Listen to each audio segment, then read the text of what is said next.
और मना रहा है पूरे हर्षोल्लास के साथ। आइए हम कुछ लोगों से इसके बारे में प्रश्न पूछते हैं और उनसे जानते हैं कि उनके अंदर देश में चल रही ये सारी चीज़ें जो भी कॉन्स्टिट्यूशन है उनसे रिलेटेड या हमारा देश आज़ाद कब हुआ था, कुछ सवाल पूछते हैं उससे, सवाल के जवाब जानते हैं कि उनका आज के दिन में क्या राय है। सर, सबसे पहले हमारा जो देश है वो आज़ाद कब हुआ था? हमारा देश 15 अगस्त 1947 में हमारे देश को आज़ादी मिली थी। और हमारा सर कॉन्स्टिट्यूशन कब लागू हुआ था? कॉन्स्टिट्यूशन 26 जनवरी को लागू हुआ था। आपके लिए स्वतंत्रता दिवस के क्या मायने हैं? स्वतंत्रता दिवस के हमारे बहुत सारे मायने हैं, जिसमें से पहला माना तो ये है कि इस देश में हमें आज़ादी मिली है और किसी भी शख्स के लिए आज़ादी बहुत बड़ी एक नेमत होती है। कोई भी शख्स हो आज़ादी, मिसाल के तौर पे एक परिंदे ही को ले लें, अगर वो पिंजड़े में हो उसके बाहर उसको आज़ादी मिल जाए, उसके फ़िज़ाओं को हवा मिले, तो वो उस परिंदे के लिए बहुत बड़ी एक नेमत है। इसी तरह हमारे लिए भी एक आज़ादी बहुत बड़ी नेमत है, क्योंकि जब हमें आज़ादी मिली है तो हमें अपने तरीके से जीने का हक़ भी है। तो इससे बड़ी हमारे लिए आज़ादी क्या होगी। बखूबी तरीके से जवाब मिला है हमें और काफ़ी खुश हैं हम आपके जवाब से।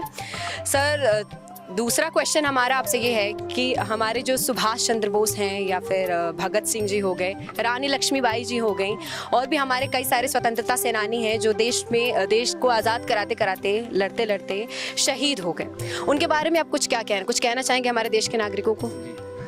जिन लोगों ने भी इस आज़ादी में हिस्सा लिया उन सब के लिए हमारे दिल में उनकी अहमियत है, चाहे वो कोई भी हो, चाहे किसी भी रिलीजन से वो ताल्लुक़ रखता हो। सिर्फ आपने जो नाम लिए हो उन्हीं के लिए हमारे दिल में एक बहुत बड़ी मोहब्बत नहीं है, बल्कि बहुत से लोग हैं जिनके आपने नाम नहीं लिए। मैं ये नहीं कहता हूँ। बिल्कुल, आप हमें बताइए, बेशक अगर मुझे इस बारे में नॉलेज ना हो तो आप मुझे बता सकते हैं कि बाकी नाम बताइए, हम उनका भी नाम लेंगे। मैं ये नहीं कह रहा हूँ कि आपने नाम नहीं लिए कसदन, मैं ये कह रहा हूँ कि इसके अलावा भी बहुत सारे नाम हैं और हम किसी अपने ही धर्म के लिए नहीं, कि हमारे मुस्लिम रिलीजन में जिन लोगों ने आज़ादी के लिए जाने दी उनके लिए नहीं, बल्कि आप लोगों के जो भी नाम हैं, हम किसी एक के ताल्लुक़ से नहीं कह रहे हैं, बल्कि बहुत सारे नाम हैं जिसमें आप भी जानते होंगे। टीपू सुल्तान का नाम है, बहादुर शाह का नाम है, अल्लामा फजल खैराबादी हैं, मौलाना किफ़ायत अली काफ़ी है। मौलाना किफ़ायत अली काफ़ी एक ऐसे हैं कि अंग्रेज़ों ने उनके कैद कर लिया था और आखिरी टाइम पे उनसे पूछा था आपका क्या कहना है। मौलाना किफ़ायत अली काफ़ी फांसी पे चढ़ गए थे और कोई भी गम नहीं हुआ आज़ादी के लिए, देश के लिए। तो उसका भी नाम लेना चाहिए। मैं ये नहीं कह रहा हूँ आपने नाम नहीं लिया, इसके मुतालिक भी आप सवाल किया करें। और आपने जो नाम लिए उनके लिए हमारे दिल में बहुत मोहब्बत है, उन्हीं की वजह से आज हम खुल के जी पा रहे हैं। बिल्कुल सर, हमारे लिए भी हिंदू, मुस्लिम, सिख, ईसाई सब एक ही हैं, सब भाई भाई। आज सबके जो तिरंगे में सीने पर जो तिरंगा लगा हुआ है वो महत्वपूर्ण है हमारे लिए, ना कि हमारे लिए धर्म महत्वपूर्ण है, क्योंकि हम सब एक ही देश के हैं, एक ही देश से बिलोंग करते हैं और हम सभी के लिए, हमारे अंदर, हमारे देश के लिए प्यार, मोहब्बत, सम्मान सब है। नमस्कार सर, सबसे पहले आपका नाम क्या है? मेरा नाम सुनील कुमार यादव है। सुनील कुमार यादव जी, आप कहाँ से आए हैं यहाँ? अभी तो मैं दिल्ली से आ रहा हूँ फिलहाल घूमने के लिए यहाँ पर लखनऊ में।